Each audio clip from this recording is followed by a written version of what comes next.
आज मैं आपको बताऊंगी कि अगर आप जापान में आए और टोक्यो में स्टे कर रहे हैं तो टोक्यो के आसपास की जो इजीली आप घूम सकते हैं वो कौन कौन सी जगह हैं। फिर पहले तो जो आसपास की जगह हैं उनके बारे में बताती हूँ। तो जैसे आप टोक्यो में स्टे कर रहे हैं तो आपके जो नियर बाय हैं, जैसे है टोक्यो डोम है, टोक्यो टावर है, स्काई ट्री है, डिज्नीलैंड है, डिज्नी सी है, आसाकुसा है, और भी बहुत सारी जगहें हैं, बहुत सारी श्राइन्स हैं। तो आप नेट पे चेक करके घूमने की अपनी प्लानिंग कर सकते हैं। प्लीज़ जब भी कभी आप घूमने के लिए जाते हैं तो उससे पहले नेट पे चेक करें, और अगर कहीं पे बुकिंग करनी होती है तो पहले से बुकिंग कर दीजिएगा, क्योंकि उसके लिए आपके लिए इजी रहता है घूमना फिरना, और आपको भी आपका टाइम बचता है। आपको वहाँ जाके बुकिंग करने के लिए लाइनों में नहीं लगना पड़ेगा। तो जैसे अगर आप कहीं पे जा रहे हैं, घूम रहे हैं, वहाँ पे स्टे कर रहे हैं, तो उस चीज़ के लिए आपको पहले से बुकिंग करनी चाहिए। और दूसरी बात है, अभी तो मैंने बताया कि टोक्यो में आसपास आप कहाँ कहाँ घूम सकते हैं। इसके अलावा भी बहुत जगह हैं जो मैंने बताई है, हो सकता है मुझे अभी नहीं याद आ रही हूँ। और टोक्यो से बाहर जापान के अलग अलग कोने में, जैसे माउंट फूजी है, ओसाका है, नारा है, क्योतो है, निक्को है, और नगानो है, हकोने है, हकाइदो है। तो ये जो सब जो जगह है ना, ये दूर दूर है टोक्यो से।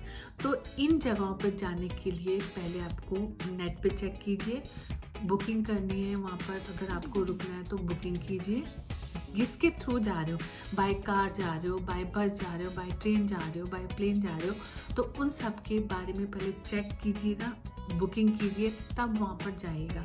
ऐसे नहीं है कि आप वहाँ जाके बुकिंग करते हुए टाइम ख़राब करने की ज़रूरत नहीं है, क्योंकि आप एक तो इतनी दूर जापान में घूमने हैं, ऊपर से आप बिना प्लानिंग के, बिना बुकिंग के कहीं पर जा रहे हैं और घूम रहे हैं, तो वो भी मतलब सही नहीं है। तो इसलिए पहले आप चेक कीजिएगा कि ऑनलाइन टिकट्स बुक हो रही हैं तो बुक करिए, और फिर घूमने के लिए वहाँ पर जाइए। जो जो जगह मैंने बताई है उसके अलावा भी बहुत सारी जगह हैं, बस ये है कि जो जो जगह मैं गई हूँ तो मुझे वो जगह याद है। इसके अलावा मैं बहुत जगह पे गई हूँ, शिंजुकू है, शिबुया है, और फिर और आपका है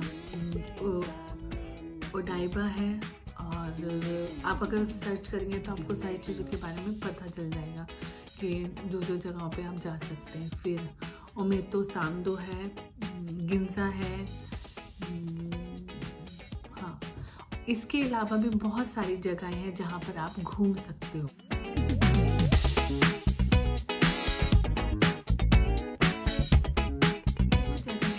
आसपास है टोक्यो के, और टोक्यो से बाहर निकल के भी और बहुत सारी जगहें हैं जहां आप घूम सकते हैं। अगर आप माउंट फूजी की ही तरफ चले जाएं, उस साइड में ही बहुत सारी जगह है जहां पे आप घूम सकते हो।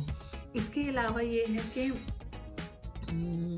अगर आपको टोक्यो से बाहर निकल के कहीं और घूमने जाना है, तो जैसे देखिए, जैसे हमने ट्रिप बनाया था क्योतो, ओसाका और नारा, ये तीनों का, तो ये एक ही रो में पड़ते, एक ही जगह की तरफ को पड़ते हैं। तो अगर आप प्लानिंग करते हो कि ओसाका घूमने के लिए जाने के लिए, तो आप वहाँ मतलब जाते टाइम टोक्यो से अगर आप जा रहे हो तो जाते टाइम आप क्योतो, ओसाका, और आते टाइम नारा भी आप घूम के आ सकते हैं। तो घूमने का तो ये रह गया। और इसके अलावा हिरोशिमा जो टोक्यो उससे बहुत दूर है, मतलब 10-12 घंटे लगते हैं टोक्यो से आपको वहाँ पर जाने के लिए। बाय कार भी जा सकते हैं, बाय शिनकानसेन जा सकते हैं, बाय ट्रेन जा सकते हो, बट आपको पहले से बुकिंग करनी होगी। अगर आप बाय बस भी जाते हो तो उसके लिए भी आपको पहले से बुकिंग करनी होगी, क्योंकि जापान में ये रूल है, अगर आप पहले से बुकिंग कर देते हो तो बहुत ईजी है आपके लिए घूमना फिरना। हालांकि वैसे तो आपको मतलब कि ऐसा नहीं है कि आपको जैसे ऑन द टाइम अगर आप बुकिंग करते हो तो आपको नहीं मिलेगी, मिल भी जाते हैं, बट ये है कि एक रिस्क रहता है। बट आप पहले से कर देंगे तो वो ज़्यादा सही रहता है। कि फिर एक होता है ना कि आप हर एक चीज़ की प्लानिंग करते हैं, जैसे आप कहीं पे घूमने जा रहे हो, आपके दिमाग में एक हफ्ते पहले ही चल रहा है कि मुझे ओसाका घूमने जाना है, तो आप पहले से ही उसकी, आपको बाय ट्रेन जाना है, बाय कार जाना है या बाय बस जाना है, तो उस तरीके से आप उसकी प्लानिंग कर लेंगे। तो मेन ये है कि कहीं पर भी घूमने जाने के लिए पहले से प्लानिंग हो। मान लो आपको ओसाका में स्टे करना है तो आप वहाँ पर जाकर मतलब पहले से ही ऑनलाइन बुकिंग कर सकते हो होटल की। सबसे पहली बात, अगर आपको कहीं पर घूमने जाना है टोक्यो में आकर, तो आप पहले ऑनलाइन सब चीज़ें चेक कीजिएगा।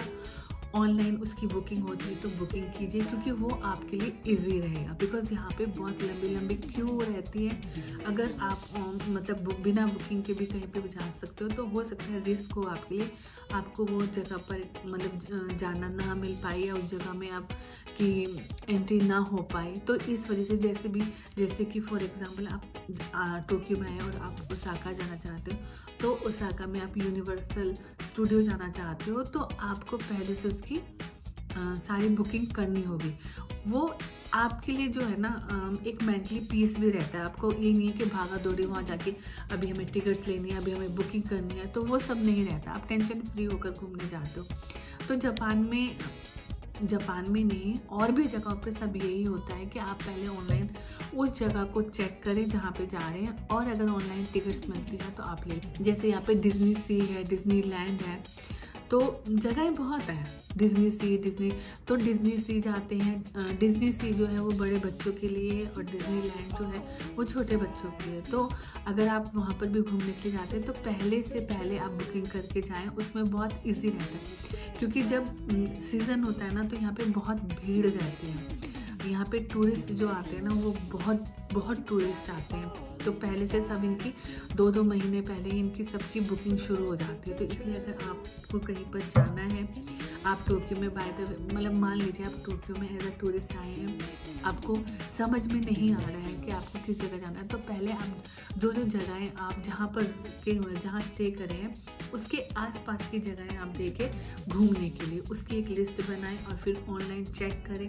ऑनलाइन अगर बुकिंग ईजिली आपको मिल रही है तो आप वो बुकिंग करें, उसके बाद वहाँ पर आप घूमने के लिए जाएं। अगर आप बिना बुकिंग करे ही घूमेंगे तो that is very hard for you, क्योंकि आपको फिर आपका टाइम वेस्ट होगा। बिकॉज आपके पास एक लिमिट में टाइम है घूमने फिरने के लिए, और आपने बुकिंग नहीं की हुई है तो फिर वो आपका टाइम वेस्ट होने वाली बात है। तो मेन बात यही है कि अगर आप जापान में आए हो, पहले से बुकिंग करो, चेक करो, उसके बाद कहीं घूमने जाओ। अच्छा, टोक्यो का तो मैंने बता दिया।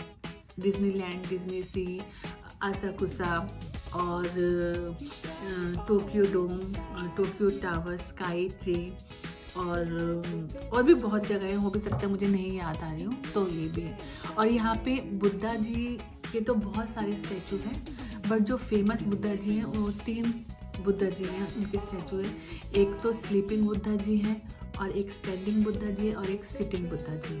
तो ये 3 बुद्धा जी हैं जो अलग अलग जगहों पर है, और मतलब वो भी जगह जो है ना देखने वाली हैं। तो इसलिए आप अगर यहाँ पर आते हैं तो वो भी ज़रूर प्लीज़ देखिएगा, क्योंकि बुद्धा जी की जो स्टैंडिंग स्टैचू है, और स्लीपिंग स्टैचू है, और जो सिटिंग स्टैचू है, वो तीनों बहुत ही खूबसूरत बना रखे, बहुत ज़्यादा। तो लोग वहाँ पर भी घूमने जाते हैं, वहाँ पे भी देखते हैं और एंजॉय करते हैं।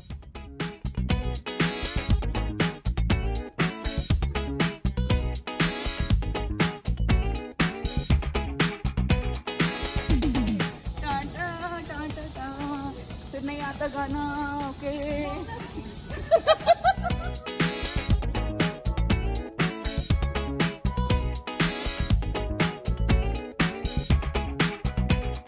बस इतना ही। Thank you so much for watching my video. Bye bye and take care.